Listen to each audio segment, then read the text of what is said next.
आपके half yearly exams आने वाले हैं और बहुत से बच्चों को अपना सिलेबस नहीं पता।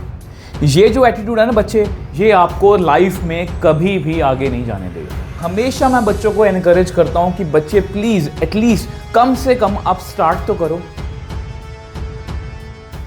हेलो मेरे बच्चों, कैसे हो आप सब। मेरा नाम है नितिन और स्वागत है आप सभी का ऑल अबाउट मैथमेटिक्स के ऊपर। तो बच्चे, आपके हाफ ईयरली एग्जाम्स जो हैं वो स्टार्ट होने वाले हैं, ठीक है। वैसे अलग अलग स्कूल्स का जो है वो अलग अलग सिस्टम है, बट अगर हमें कॉमन डेट देखें तो मोस्टली सभी स्कूल्स के जो हाफ ईयरली एग्जाम्स हैं वो मिड सितंबर में मतलब कि स्टार्ट होने के चांसेस हैं। मतलब 15 सितंबर से 2-3 दिन पहले या 2-3 दिन बाद वो जो है वो स्टार्ट हो सकते हैं। देखो बच्चे, ये जो हाफ ईयरली एग्जाम्स है ना, बहुत से बच्चे इसको सीरियस नहीं लेते, बट मेरे अकॉर्डिंग ये आपके लिए एक रियलिटी चेक की तरह है। क्योंकि बहुत से बच्चों को ये लगता है, चाहे वो 11th में है चाहे वो 12th में है, उसको लगता है कि हमारे जो एग्जाम्स हैं वो फेब-मार्च में होने वाले हैं, हमें इतनी टेंशन लेने की क्या नीड है, हमें अभी पढ़ने की नीड है। बहुत से बच्चे इन चीज़ों को लेकर सीरियस नहीं होते। बट मैं आपको ये कहूँगा कि अगर आप अपने बोर्ड एग्जाम्स को लेके या एग्जाम्स को लेके जो 2026 में होने वाले हैं उसको लेके अगर थोड़ा सा भी सीरियस हो, तो ये हाफ ईयरली एग्जाम्स को आपको सीरियस लेना चाहिए और ये वीडियो जो है ये आपके लिए बहुत इंपॉर्टेंट होने वाली है। देखो बच्चे, अगर हम हाफ ईयरली एग्जाम्स की बात करें ना, तो माफ़ करना मैं आपको बोल रहा हूँ इस तरह से, बहुत से बच्चे ऐसे हैं जिनको अपना सिलेबस तक नहीं पता कि हमारे हाफ ईयरली एग्जाम्स में मैथ्स में, केमिस्ट्री में या कोई भी अदर सब्जेक्ट है उसमें कौन कौन से चैप्टर्स आने वाले हैं। तो सबसे पहले बच्चे, आपको जो पहला काम करना है वो आपको अपना सिलेबस पता करना है। फिर भी मैं अपने क्योंकि देखो बच्चे, अलग अलग स्कूल्स का अलग अलग सिस्टम होता है। कोई टीचर्स जो हैं, जैसे अगर मैं 11th की बात करूं, देखो बच्चे, जैसे अगर मैं 12th की बात पहले करते हैं। 12th की बात करूं तो 12th में बहुत से टीचर्स ऐसा करते हैं कि वो मैट्रिसेस डिटर्मिनेंट से स्टार्ट करवाते हैं, फिर वो रिलेशन फंक्शन या कुछ भी इस तरह से चैप्टर अलग अलग करवा सकते हैं। बहुत से स्कूल्स में वो चैप्टर वाइज ही चलते हैं, रिलेशन फंक्शन फिर इनवर्स ट्रिग्नोमेट्री, इस तरह से अलग अलग हो सकता है। तो पहले आपको अपना सिलेबस जो है, ये प्लीज़ ये जो PDF है ये मैं आप टेलीग्राम चैनल पर शेयर कर दूंगा, वहां से जाके आप चेकआउट कर लेना। तो ये आपका पूरा यूनिट वाइज मैंने बताया, ठीक है। अब इसमें मैंने थोड़ी सी एफर्ट की है बच्चे। देखो, आपको क्या करना पड़ेगा, आपको अपने इसको तैयारी करने का तरीका क्या है कि सही मेथड क्या है कि आपको ना बच्चे अपने जो होते हैं ना, जितने, सपोज मैं मैथ्स की बात कर रहा हूं, अगर आपको मैथ्स में सपोज 5, 6, 7 जितने मर्जी चैप्टर करवाए हैं, आपको उन्हें कैटेगराइज करना होगा इजी, मीडियम और टफ में, ठीक है। अब देखो, मैं अपने जितना मेरे को 16-17 साल का एक्सपीरियंस है, मैं उसमें से आपको बता रहा हूं कि ये इजी चैप्टर है, ये मीडियम है, ये टफ है। ये आपके अलग अलग चॉइसेस भी हो सकती हैं। मैं जस्ट वैसे ही बता रहा हूं। अब हो सकता है कि ये फुल सिलेबस में से है, आपका ऑब्वियस सी बात है 5, 6, 7 चैप्टर हुए होंगे। अब देखो, जैसे matrices, determinant, LPP, relation, inverse, ये हमारे इजी चैप्टर्स में से हैं, ये मीडियम चैप्टर्स हैं हमारे, और ये थोड़े से टफ चैप्टर हैं। तो आपको कैटेगराइज करना होगा बच्चे। अगर मैं 11th की बात भी करूं, 11th का भी आपको दिखा देता हूं बच्चे। ये आपका पूरा 11th का जो है मतलब कि इस तरह से यूनिट वाइज डिस्ट्रीब्यूशन है, ठीक है। अब यहां पर इसमें भी मैंने इजीएस्ट चैप्टर, मीडियम और टफ कैटेगराइज किया है। ये सारी PDF जो है आपको हमारे टेलीग्राम चैनल पर मिल जाएगी। तो बच्चे, इसमें आपको करना क्या है, अब देखो, ऑब्वियस सी बात है, इजी चैप्टर्स जो हैं आपके, कोई भी चैप्टर, +2 की अगर 12th की बात करूं, मैट्रिसेस, डिटर्मिनेंट बहुत इजी है। 11th की बात करूं, कॉम्प्लेक्स नंबर, लीनियर इनइक्वालिटीज बहुत इजी है, आप इनको कर सकते हो, ठीक है। आपको कॉन्फिडेंस है अंदर से, आपके अलग अलग चैप्टर्स हो सकते हैं। मीडियम चैप्टर्स वो हैं, सपोज आपको लग रहा है कि मुझे इनमें से कुछ टॉपिक आते हैं, कुछ टॉपिक नहीं आते, तो आपको वही नोट डाउन करने हैं। और जो टॉपिक नहीं आते बच्चे, आपको बेसिक्स जो हैं अपने वो स्ट्रॉन्ग करने हैं। बार बार बोल रहा हूं, बहुत से बच्चे डायरेक्टली क्या करते हैं कि मुझे वो डायरेक्टली MCQ करने या बोलते हैं ना केस स्टडी क्वेश्चन, वो डायरेक्टली सॉल्व करने चले जाते हैं। बट बिलीव मी बच्चे, मैथ्स में आपको बेसिक के बिना, अगर आपका बेसिक स्ट्रॉन्ग नहीं है, आप ये क्वेश्चन प्रैक्टिस करने मत जाओ। एक बार बच्चे आपके बेसिक स्ट्रॉन्ग हो गए ना, उसके बाद आप क्वेश्चंस प्रैक्टिस कर सकते हो।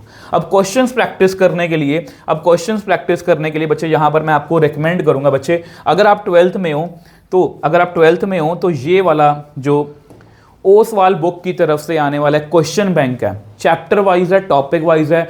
इसमें क्या है बच्चे, जैसे आपने आपको बेसिक आता है, सपोज आपको मैट्रिसेस चैप्टर का बेसिक आता है, और उसमें आपको लग रहा है कि मेरा कॉन्फिडेंस है कि यार इसमें क्वेश्चन कर लूँगा, तो इसमें आपको चैप्टर वाइज जो सीबीएसई ने बोर्ड्स में क्वेश्चन पूछे हुए हैं उसके आपको क्वेश्चंस मिल जाएंगे। इसमें आपको माइंड मैप भी मिल जाएंगे, सोल्यूशन भी मिल जाएगा, सब कुछ मिल जाएगा। तो ये बहुत अच्छी बुक है क्योंकि इससे आपको अंदर से कॉन्फिडेंस मिलता है कि यस, अगर बोर्ड लेवल के क्वेश्चन मैं कर पा रहा हूँ तो मेरा कॉन्फिडेंस इस पर है, और अगर मैं नहीं कर पा रहा तो मुझे उस पर काम करने की नीड है। और आपको एक आइडिया भी मिलता है कि बोर्ड्स में किस तरह के क्वेश्चन जो हैं वो पूछे जाते हैं, ठीक है। और सेम वे से बच्चे ओसवाल बुक्स की तरफ से ही अगर आप 11th में देखो कुछ एक्स्ट्रा क्वेश्चंस प्रैक्टिस करना चाहते हो, क्योंकि स्कूल्स में क्या होता है, बच्चों को लगता है कि स्कूल में पेपर होने वाले हैं, अलग अलग स्कूल्स का अलग अलग सिस्टम है, बट फिर भी अगर आप 12th को लेके सीरियस हो, 11th में आपको अच्छे से काम करना चाहिए। एनसीईआरटी तो आपको करनी ही करनी है, उसके बाद आप ये बुक जो है वो परचेज कर सकते हो। ये बुक जो है सीबीएसई क्वेश्चन बैंक का चैप्टर वाइज, टॉपिक वाइज, इसमें जैसे अगर हम कॉम्प्लेक्स नंबर की बात करें, कॉम्प्लेक्स नंबर में एनसीईआरटी आपने कर ली, एनसीईआरटी एग्जाम्पलर के इंपॉर्टेंट क्वेश्चंस आपको इसमें मिल जाएंगे, competency based question, MCQs, case study, सब कुछ आपको बना बनाया यहाँ पर मिल जाएगा। तो वहाँ से आपकी प्रैक्टिस जो है अच्छे लेवल की हो जाएगी। मतलब आप जो है आप कॉन्फिडेंस महसूस करोगे अंदर से कि यस मुझे कुछ आता है। इन दोनों बुक्स का लिंक जो है नीचे, जो डिस्काउंटेड लिंक है वो नीचे डिस्क्रिप्शन बॉक्स में आपको मिल जाएगा। अब देखो वापस टॉपिक पे आते हैं। अब देखो जैसा कि मैं आपको बोल रहा था, अगर आपने ये बेसिक के साथ क्वेश्चंस जो हैं, कॉम्पिटेंसी बेस्ड क्वेश्चंस जो है प्रैक्टिस कर लिए ना बच्चे, आपको अंदर से पॉजिटिविटी मिलेगी कि यस मैं ये टफ चैप्टर्स भी कर सकता हूँ। हो सकता है किसी बच्चे को 11th में ट्रिग्नोमेट्री मुश्किल लग रही हो सकता है किसी बच्चे को 12th में जो है वो कंटिन्यूटी एंड डिफरेंशिएबिलिटी मुश्किल लग रहा हो, तो बच्चे आपका कॉन्फिडेंस बनेगा। और मैं हवा में बातें नहीं कर रहा बच्चे, देखो लाइफ आपकी है, जो एग्ज़ाम देने आपने ही जाना है, लाइफ आपकी है, सब कुछ आपका है। ये अब नहीं फेस करोगे, या अगर आप इसको अब नहीं फेस करोगे बच्चे, तो आपको जाके फेब मार्च में जाके फेस करना पड़ेगा। तो मैं यही कहता हूँ कि अगर हम आंखें बंद करके बैठे रहेंगे उससे कुछ नहीं होगा। तो ये आपको बच्चे फेस तो करना ही है। तो मैं यही कहूँगा कि इसको अभी से स्टार्ट करो, अभी से स्टार्ट करो। इसलिए मैं बच्चों को हमेशा बच्चे एनकरेज करता हूँ, at least take your first step. क्योंकि ना मैं देखो इतना एक्सपीरियंस मेरे को हो गया, क्योंकि मेरे को पता है बच्चे, देखो ऐसा होता है, जैसे सपोज मैंने आपको बता दिया कि आपके 15 सितंबर को कि पेपर जो एग्जाम जो है वो स्टार्ट होने वाले हैं। अब आपको लग रहा है कि चलो ठीक है, आपने मेरी वीडियो देखी, आपको अंदर से थोड़ी पॉजिटिविटी आई कि यस मुझे कुछ तैयारी करनी चाहिए। अब जैसे ही आपने सिलेबस देखा कि यार 7-8 चैप्टर है, मुझे तो कुछ नहीं आता, तो बच्चे कॉन्फिडेंस लूज कर जाते हैं। तो इसलिए मैंने लिखा है at least take your first step. मैं ये नहीं बोल रहा कि पहली बार में आज ही जाके गोल सेट कर लो, नहीं हमें जो है छोटे छोटे गोल्स की सेट करने हैं। जैसे आप सोच लो, जब 12th में हो कि मुझे मैट्रिसेस जो है ये 2 दिन में कंप्लीट कर लेना, जैसे भी करके, ठीक है। 11th में हो, मुझे कॉम्प्लेक्स नंबर या कुछ भी और चैप्टर्स जो हैं वो कंप्लीट करने हैं। इस तरह से छोटे छोटे टारगेट जब कंप्लीट करोगे, एक अंदर कॉन्फिडेंस आएगा, एक और टारगेट पूरा करोगे और कॉन्फिडेंस आएगा। इस तरह से कॉन्फिडेंस जो है बूस्ट होगा, और इससे आपको जो बड़ा टारगेट है वो छोटा लगने लगेगा।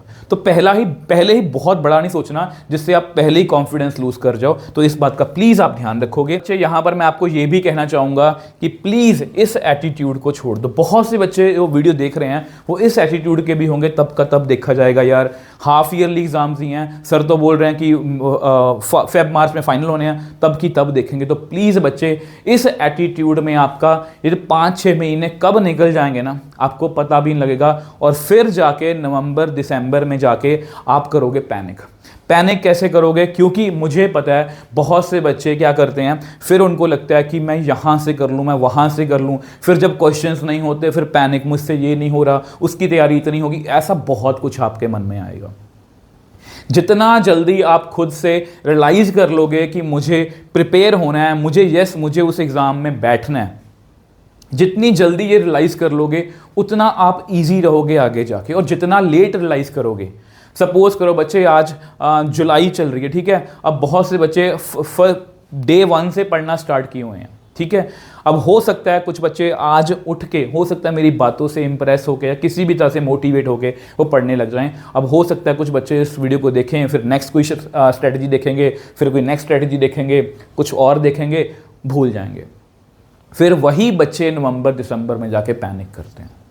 तो इसलिए बच्चे, मैं आपको यही कह रहा हूँ कि प्लीज़ आपको जो है हाफ ईयरली एग्जाम्स को जो है वो सीरियस लेना है। आपको ये भी मुझे बताना है कि आपके सिलेबस में जो है कौन कौन से चैप्टर्स जो हैं हाफ ईयरली एग्जाम्स में, चाहे आप 11th में हो चाहे आप 12th में हो, कौन कौन से चैप्टर्स जो हैं आपको आने वाले हैं। मैं उन पर जल्दी वीडियो लाने की कोशिश करूंगा। वैसे 12th का पूरा सिलेबस कंप्लीट है, 11th के भी चैप्टर्स में एनसीईआरटी वन शॉट, मतलब 12th के और 11th के बेस्ट एनसीईआरटी वन शॉट्स लेके आ रहा हूं दोबारा से, जो मतलब कि आपको एक बार कर लो तो आपको एनसीईआरटी पूरी अच्छे से क्लियर हो जाएगी। और 12th के लिए हमारा मिशन चल रहा है, मिशन बोर्ड 2026। इस मिशन से हमें जुड़ना है, दिल से जुड़ना है, ताकि बोर्ड्स में इस साल कोई भी हमारा बच्चा जो है वो फेल नहीं होगा, जो भी इस मिशन के साथ जुड़ेगा। तो इसी तरह से बच्चे लगे रहना, मैं आपको हमेशा मोटिवेट करता रहूँगा, गाइड करता रहूँगा। और इस साल हम बोर्ड्स में जो है या एग्ज़ाम, कोई भी आपका एग्ज़ाम है 2026 में, उसमें हम फोड़ के आने वाले हैं। तो मिलेंगे नेक्स्ट वीडियो में। बाय बाय मेरे टॉपर।